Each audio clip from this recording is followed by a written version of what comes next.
متابعينا الكرام في كل مكان، متابعي موقع جريدة مصر تايمز، مستمرين مع حضراتكم في تغطية الواقعة التي هزت الرأي العام والسوشيال ميديا، واقعة روناء طفلة الشرقية هنا بمنطقة العاشر من رمضان. جينا مع حضراتكم نعمل معايشة صحفية هنا في المكان عشان نرصد لكم ايه اللي تم وايه الموضوع، والاهالي لما تقابلنا معاهم رفضوا الظهور بس قالوا لنا ايه اللي حصل. اول حاجة قلنا نبدأ بحضراتكم، هنبدأ بالحمام. تعال بينا نقول لكم ده الحمام وايه اللي حصل فيه. يعني متابعينا الكرام ده الحمام اللي حصل فيه الواقع. الحمام ده معتادين كل اللي موجودين في السوق يجوا يقضوا حاجتهم فيه، وخليني اقول لكم ان السوق هنا ورا.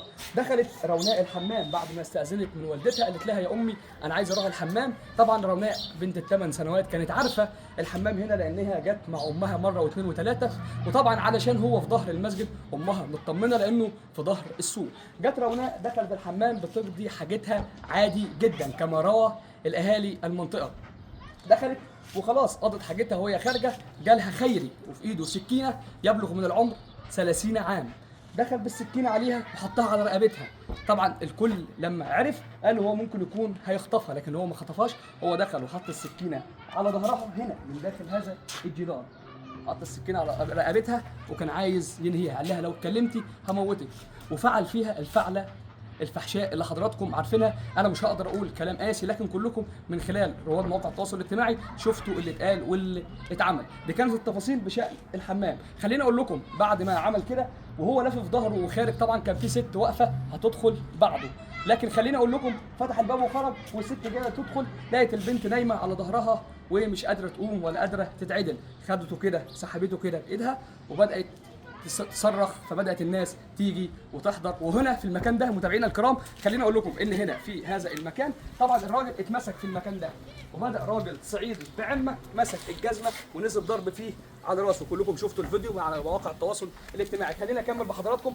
حاول يجري من هنا ومن هنا، ده المسجد، والواقعه دي حصلت في نهار رمضان، في النهار مثل هذا التوقيت. خليني اقول لكم ان داخل هذا المسجد طبعا كان فيه مصلين، بينما الناس بتصلي وبتقرا القران وبتذكر ربنا في نهار رمضان، هو بيفعل الفحشاء هنا في هذا الحمام. ما قدرش ربنا ولا قدر نهار رمضان. خليني برضو متابعينا الكرام يعني اقول لحضراتكم انه اتمسك هنا واتضرب. لما لقي الضرب كتير عليه قعد يقول لهم خلاص سيبوني ودوني للشرطه، ودوني للشرطه.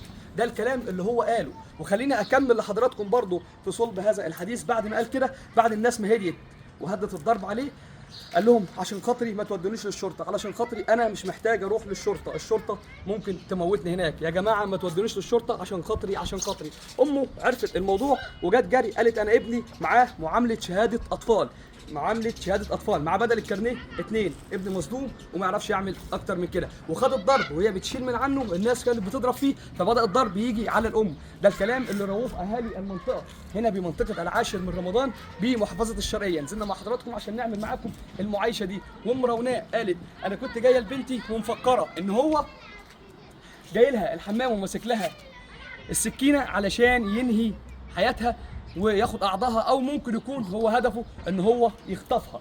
لكن لما دخلت وشفت ان بنتي عرضها منتهك وفي شرخ في موطن العفه الخاص بيها، عرفت ان الموضوع كله ملفق لبنتي، وان هو كان عايز يقوم معاها بالفعل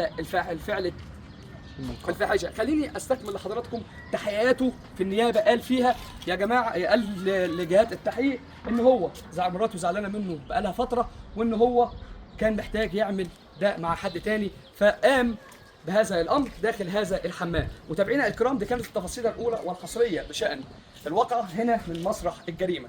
تابعي موقع مصر تايمز. هنا قد نكون وصلنا بحضراتكم الى نهايه هذه التفاصيل الحصريه. نترككم في امان الله وحفظه، دمتم سالمين.